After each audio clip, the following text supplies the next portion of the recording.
It's the Hulk reboot, now with 50% more anger involved. Yeah, right? It's like the last time you got drunk and we said, hey, Corey, tell us what you think about Hustle and Flow. Dun, dun, dun, dun. But nah, man, why don't Marvel just come out and just say, fuck it, man, we're doing this over. They're trying to talk about this reboot shit. They know the last movie sucked and they want to do it right this time. Well, and that's exactly what they did. In fact, they have said we're going to do it over. They were very happy to be able to get the rights back to certain characters. They set everything up. They got the rights back to Iron Man. They got the rights back to Hulk and decided this is our chance to set up an Avengers movie. So that's what they've been doing. And they took their two most damaged, darkest, scarred characters and made really badass films around them. Wait, whoa. How is Iron Man a scarred Alcoholic character? Oh, the alcoholic who was, captured and trapped by terrorists and, forced to make weapons and escaped his way. Now, see, I got to take issue with you on Iron Man just because, the one thing that sets Iron Man apart from every superhero movie is that he's a happy superhero. Yeah, I mean, he had, sure, he got captured and tortured, but other than that, he's like a millionaire having a great ass time. Well, he's Batman on Prozac. Exactly. Every other superhero is sad. Like with the Hulk, you watch it the whole time, and it's like, man, it fucking sucks to be the Hulk. Well, we missed that part in Iron Man where he was ass raped in the cave. So. Except that the minute Iron Man's battery dies, he dies as the metal shards go into his heart. He's reliant on technology for the rest of his life, and he's a drunken bastard that's accomplished nothing in his life until he becomes a superhero. Yeah, but that's just like my what uncle. Are you talking about? Wait. Shit. This is the Hulk's movie. Yeah, the Hulk. It's like, goddamn, y'all ready to go to a debate. And Norton is out there going, shut the fuck up and talk about me. Yeah. And you know what? This you did say something earlier that was relevant, believe it or not, and it was that this is the beginning of the big new Marvel Comics universe, and it's exciting to watch this play out. I mean, it's almost hard for me to judge this objectively as a big comic book geek because we're watching something that really hasn't been done before yet, which is this whole series of films that are all tying together, that are filled with sub-references and sub-references. To me, my geeky little heart was suffused with joy watching every tiny little thing, and that includes the references to the television show that are in this. Oh, yeah. You got freaking Lou Ferrigno in this movie, who doesn't just look at the camera and that's it, but actually gets a series of lines. Well, that's how about Bill Bixby being in this movie? That's what was cool to me. The cameo by Bill Bixby. Yeah. So, as such as it is. No, they did the right thing with this movie. When I heard they were going to base a lot of this on the television show, when I grew up, I loved the television show, but I was like, that ain't really the Hulk. It's a man painted green getting turned over a car. Yeah. But there were good dramatic moments in that show. And so they were able to combine those serious parts of the show and mix it in with the comic book. Yeah. And they made, as far as I'm concerned, now, some of this movie I wasn't crazy about, but as far as all the Hulk stuff goes, I'm like, damn, they actually got the Hulk right. Well, what weren't you crazy about? I wasn't crazy about all the parts that really didn't have the Hulk. I loved Edward Norton. I thought he was a great Bruce Banner, but all the stuff with Liv Tyler and with William Hurt and John, I get those two mixed. William Hurt. Yeah, wait, hold on. William Hurt. I thought that they were kind of flat, and I thought they were there to just fulfill the role, and they didn't really do anything as far as be real characters to me. Coleman, no like talking. Coleman, no like to talk. Coleman, smash! Damn, you just smashed my mic too. So, don't worry, he was okay. He just texted during those times. It was okay. Right. I was asleep. No, I mean, when the big special effect wasn't on screen, the movie got boring for you. I'm afraid it did, and that's not such a bad thing because I think it wasn't because so much that I was looking for a special effect. I look at movies something like now Iron Man. I think is probably the best comic book movie that we have out there, and I really didn't want to turn this into a comparison between those two movies. But as a template, I have to do that because I look at Iron Man, and when you have Iron Man not in his uniform, when you have Robert Downey Jr. on screen, I mean he is a great personality, and all the people that are surrounding him are very charismatic. You don't really get that so much here. You know what? I couldn't agree with you more about that. I mean, and that's the one thing that Hulk movie's really lacking. And Edward Norton is easily as good an actor as Robert Downey Jr., so that's why I was excited about him in this movie. Plus, he's very particular. And yet, acting wise, he's not given a whole lot to do to stretch himself. I mean, probably my favorite parts of the movie is just the early stuff with him in Brazil, just trying to live that David Banner, not the Bruce Banner life, but the David Banner life of just being unassuming, working someplace and keeping a low profile and just getting on with the day to day. And I really dug that. I mean, it's cool when the Hulk comes out. Probably my favorite Hulk sequence is early on where he's treated like a monster in the shadows because it's actually very tension filled and scary. But, you know, I wish there was more of that in there because once you get past that, there's not a whole lot of stuff for the actors to do. Yeah, and I think you can make the excuse in saying like, look, you can't make all these characters fun loving because it's not that kind of movie. But really, I think they could have bumped up those your side characters a little bit more. So I mean, but really, all that Hulk shit in there. Whenever the Hulk came on, I was like, damn, I'm loving this movie, man. There were a couple moments I said, wow, I wish this was funnier in some of these slow moments. And then I went, you know what? It shouldn't be. It's the Hulk movie, not Iron Man, as you pointed out earlier. It's hard to compare them. The stories couldn't be more different, really. And I was never bored. There was never a moment I said, wow, I wish it would get on with it. And to be honest, if you do find yourself bored, like Corey and Leon are here, believe me, the last 26 minutes of this film is nothing but one gigantic, incredibly badass action scene. And I've got to be right there with Cyrus because I was never bored in this movie. I loved the characters. I loved the story. I loved exactly where this fit in the universe to where this could easily be the big screen sequel to the old TV show as much as it could kind of be the sequel to the previous film, which wasn't perfect. And as much as it's very much a Hulk movie. Wasn't perfect. That last movie was a piece of shit. And that's where, look, I don't care what people out there try to say, because people say, well, superheroes, why can't they be thoughtful? It's the fucking Hulk, man. You got the Hulk sitting back, being contemplative, writing in his diary. Dear diary, day one, I'm so upset about my father. And I'm like, I don't give a damn. Get up and tear up something. Get off your ass and then beat somebody's ass. I'm going to listen. Dear diary, day one, Hulk smash. Dear diary, day two, Hulk smash more. Yeah. Okay. I know. I'm probably gonna catch flack from y'all on this. The one person or character I did not like at all in this movie was Tim Roth. I just felt like he really didn't fit. He's supposed to be Emil Blonsky, and they like, okay, Emil Blonsky, the Abomination is a Russian, and they quick to say like, yes, he was born in Russia, but he was raised in England because he won't do the accent. So let's just go get on with it. And he was just like a freaky little dude who I was just like, why are you even here? He just didn't really fit to me. I'm not as familiar with the Hulk canon, so I can't say he bothered me at all. I was like, okay, yeah, seems good to me. Tim Roth was awesome in this freaking movie, dude. I loved his character. I loved the whole angle that they went with him and why it went down the road that it did. This wasn't a character that was like, I want power, I want to crush the world, I want to be... It was a guy who wanted to get his youth back and was going through the experiments to get that back and ultimately fell into becoming his inner nature. No, he was an after-school special about the dangers of abusing steroids.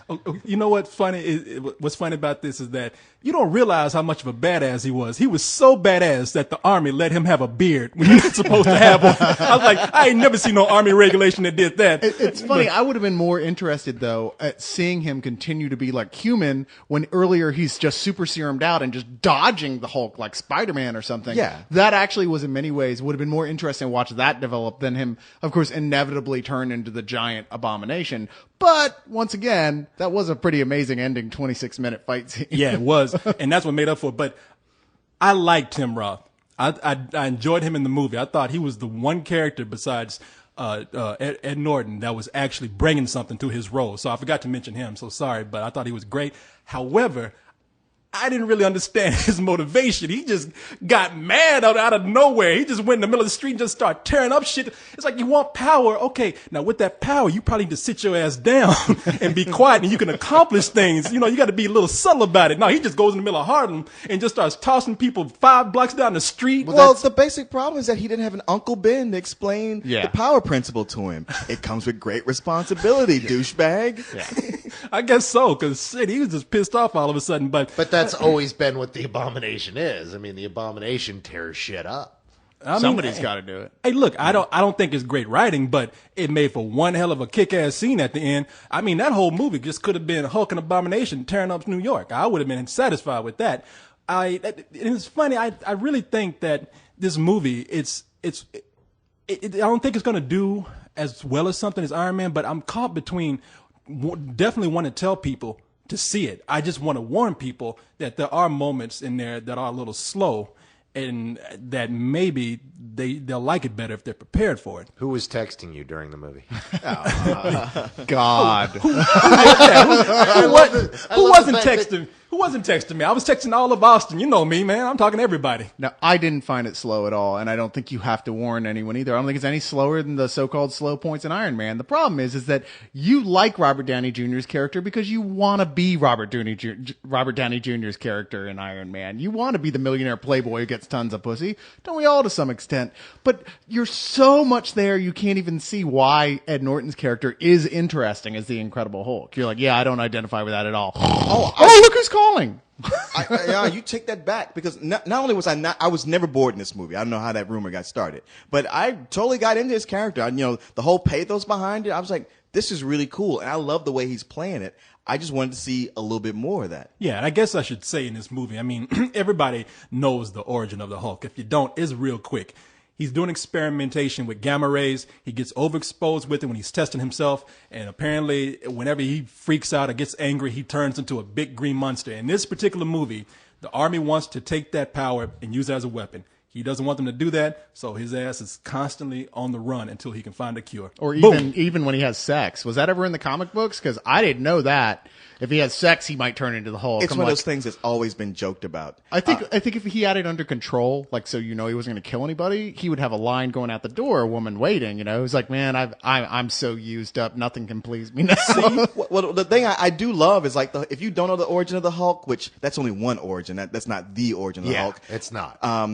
They play the origin out in the opening credits. And I love that because a lot of times that's what I'm talking about. That's the origin for this character. They show you real briefly. But there's so many movies where people complain like, oh, well, the whole movie was about the origin. I already knew the origin. Well, here they get it out of the way in the opening credits. So yeah, just don't be getting popcorn. Don't be talking to your friends or texting people. Just watch the opening credits and there you go. What's funny, going back to what you were talking about a few moments ago about you wanted to see more pathos in the film. Yeah.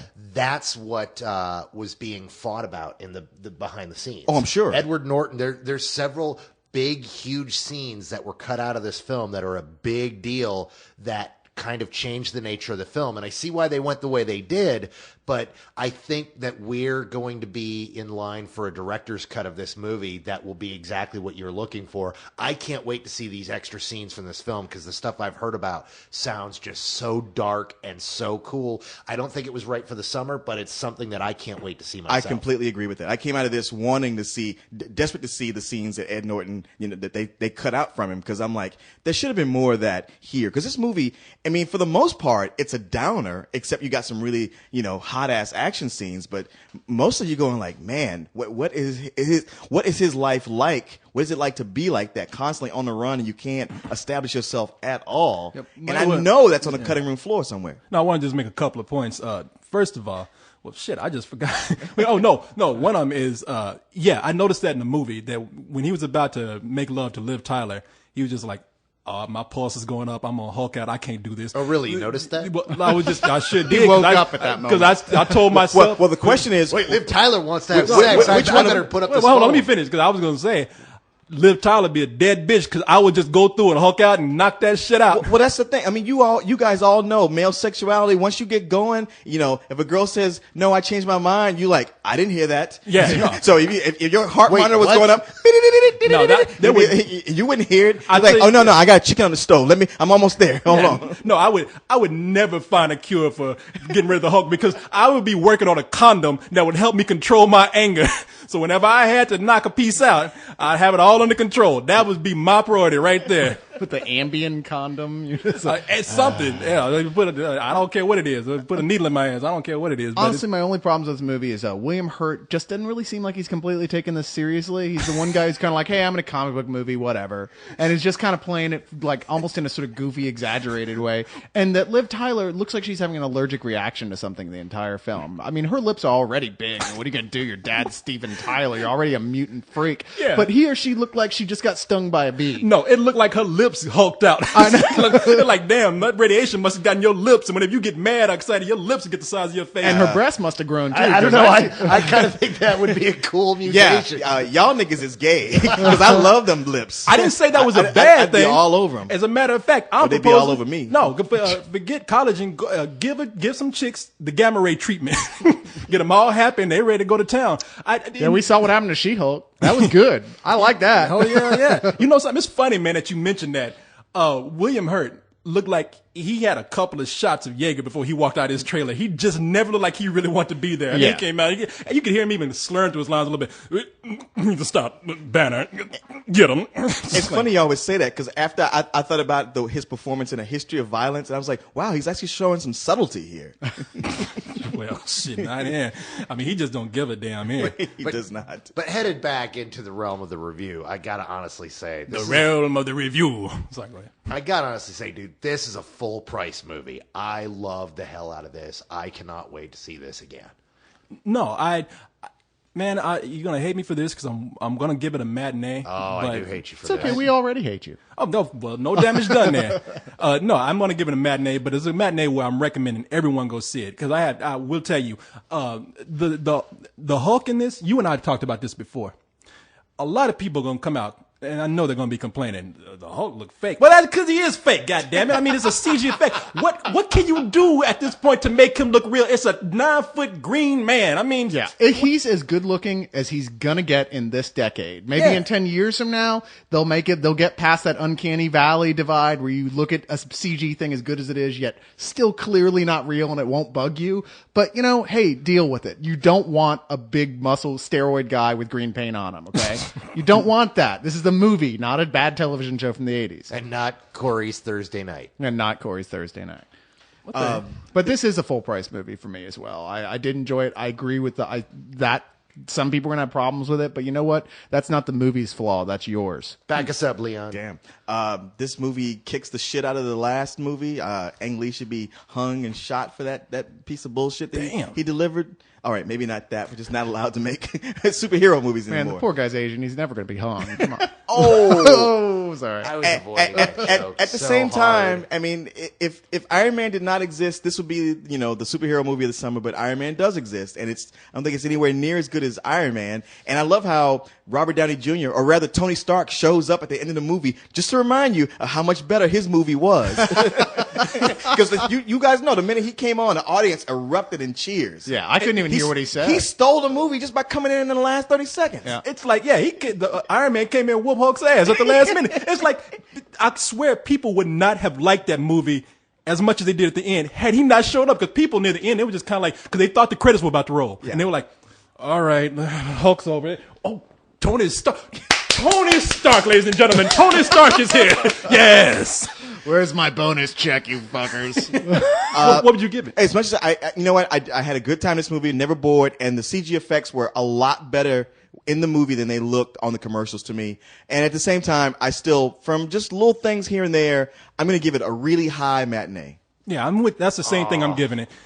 And let me just tell you, look, they got the Hulk right. The Hulk is supposed to be somebody who's pissed. His hemorrhoids are acting up. I don't know. He's mad. I don't know. I thought he was a little bitchish near the end. Near the end, no. I mean, In that last fight, because in the comics, nobody can touch the Hulk. Like, the Hulk is so bad, they tranked him just enough to send him into space to another planet. They're like, we cannot deal with this motherfucker anymore. no, I mean, I don't know. Maybe it's because the last Ang Lee movie where you just had scenes where Hulk was just looking. I know. Just standing there, crying. just looking at space like, Yeah. what was my line again? No, it's... Listening to bright eyes on his earphone. This Hulk, he don't give a Hulk kills people in this movie. Hulk is like, don't fuck with me. I'm tired of it. Okay, shit. I don't even know what I'm mad about, but I'm mad. All right, leave me alone. So yeah, no, I'd really good. Like you say, I think we all around recommend this movie. People go see it. I think if it's you're good. a fan of the Marvel Universe and you like Iron Man, Yeah, he started it. Yeah.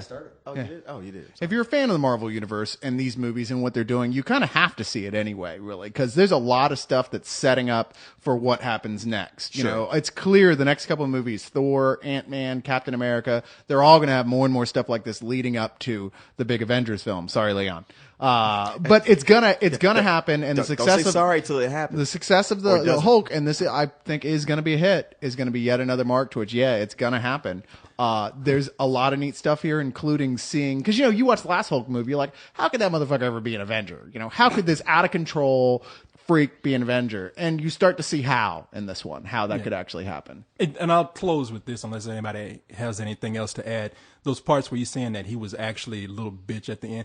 The parts that looked the most convincing to me, the CG effects wise, is when Hulk was being a little bitch. Are you talking about that great scene with Liv Tyler by the waterfall? That's one of my favorite gorgeous. scenes in the movie. That scene was such a great scene. That is a beautiful scene when he's trying to protect her so much that he's getting mad at the lightning. He's like, Mother Nature, quit fucking with me. So No, that's not the scene where I was saying he was a little bitch. That was sensitive. That was beautiful. Yeah, that was very emotional. That was actually. I'm talking about when the Abomination was kicking his ass. Yeah, no, he did get his ass. Well, there's even one point where he got up and he's like, fuck, oh shit, man. He knocked the wind out of me. Right. And that's cool for the movie Hulk. I'm just saying, the real Hulk in the comics, nobody kicks his ass. Oh, and this Not is at something all. I'm gonna. Spider-Man kicked his ass. No, he didn't. He always says he did. Thing is, No, he Thing always has says- spent a couple days beating the crap out of him. No, out of every 10 battles, Thing will win 2. Oh, here we go. I think Getting into Havoc these took him arguments. down once too. Who? Havoc took him down once. Havoc. Yeah. Okay, y'all, we talking about shit nobody cares about. I don't even know who Havoc is. Who the hell is Havoc? Scott Oh, wait, Summers' no, brother. Yo, from the don't say X-Men. nobody cares about. We're talking about shit that you don't understand. And if I don't understand, We're that means- on the site where people do care If about I don't it. understand, that means nobody understands. Havoc is the brother of Cyclops. Yeah. The younger brother of Cyclops. Who's like about 1,000 times as powerful as he is. I believe Batman could beat up the Hulk. No, well, Batman could. Batman can beat up anybody. Of course, Havoc makes Scott Summers look not emo All by right, comparison. And I'm Jesus. getting out of here. I'm drowning in geekdom here. Yeah, he left Welcome the room. to Spill. Carla was like, he's going in the bathroom to throw up.